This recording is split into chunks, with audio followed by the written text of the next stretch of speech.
Bienvenue sur Sommeil magique, la chouette qui ne voulait pas dormir. Texte inspiré de Pascal Brissy. Le soir tombe sur la jolie forêt de Chantilly. Dans le ciel, la lune est ronde comme une galette au miel. Suzette, la chouette, la regarde avec envie. Ah, enfin la pleine lune ce soir. Perchée sur son arbre, Suzette ne veut pas dormir. Je m'ennuie un peu, je n'arrive vraiment pas à fermer l'œil.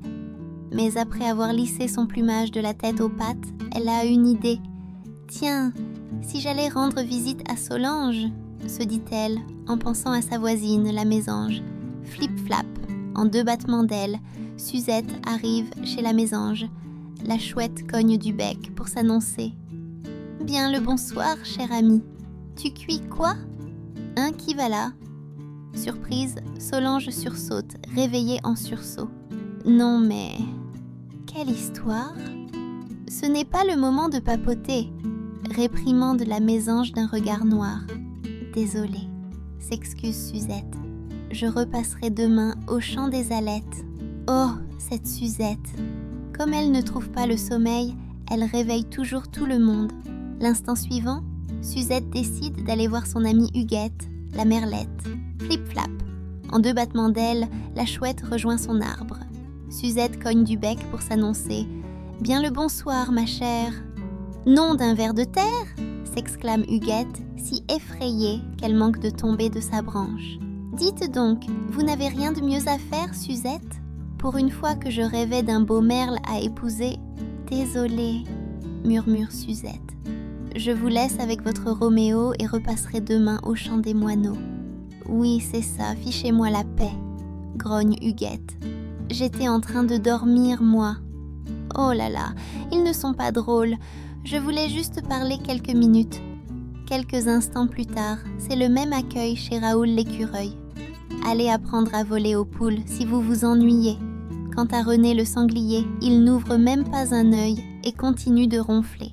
Et pourquoi pas la famille Lapin ? Se demande Suzette. Les Lapros ont le sommeil léger.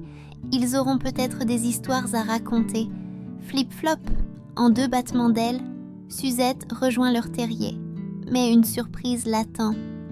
Ils ont déménagé. « Qui êtes-vous » demande-t-elle, stupéfaite de trouver un inconnu. « De quoi je me mêle ?» répond un blaireau peu commode. « Allez voir ailleurs si j'y suis. »« Oh, quelle impolitesse !» gronde Suzette. « S'installer chez mes voisins sans invitation, en voilà des manières. » Et elle repart, dépitée. « Dis donc, on est de moins en moins bien accueillis ici. » La chouette survole la forêt, mais aucun lapin n'est à l'horizon. « Tant pis, » se dit-elle. Profitant d'un courant d'air, elle explore des endroits qu'elle ne connaît pas. « Comme c'est beau !» songe-t-elle. Soudain, Suzette remarque une maisonnette en bordure des bois. Curieuse, elle se pose dans un arbre près d'une fenêtre éclairée. « Ouh là là, mais qu'y a-t-il derrière cette vitre ?» Ses yeux s'arrondissent d'étonnement. Elle aperçoit un petit garçon blotti dans sa couette, dormant à poings fermés. Suzette admire sa chambre bien rangée.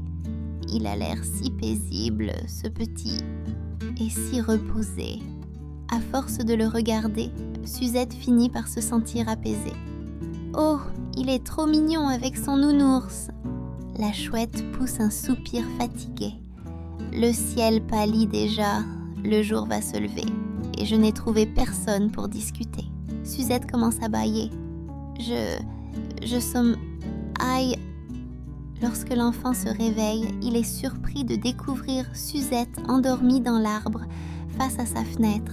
« Oh, un oiseau !» s'écrie-t-il en tapotant la vitre. « Tu dors encore, la chouette ?»« Laissez-moi pioncer, Popette !» ronchonne Suzette en entr'ouvrant un œil agacé. Ce n'est pas l'heure de papoter. C'est alors que la chouette comprend. Quand on dort, on n'aime pas être dérangé. Bye. Finalement, ça fait du bien de se reposer.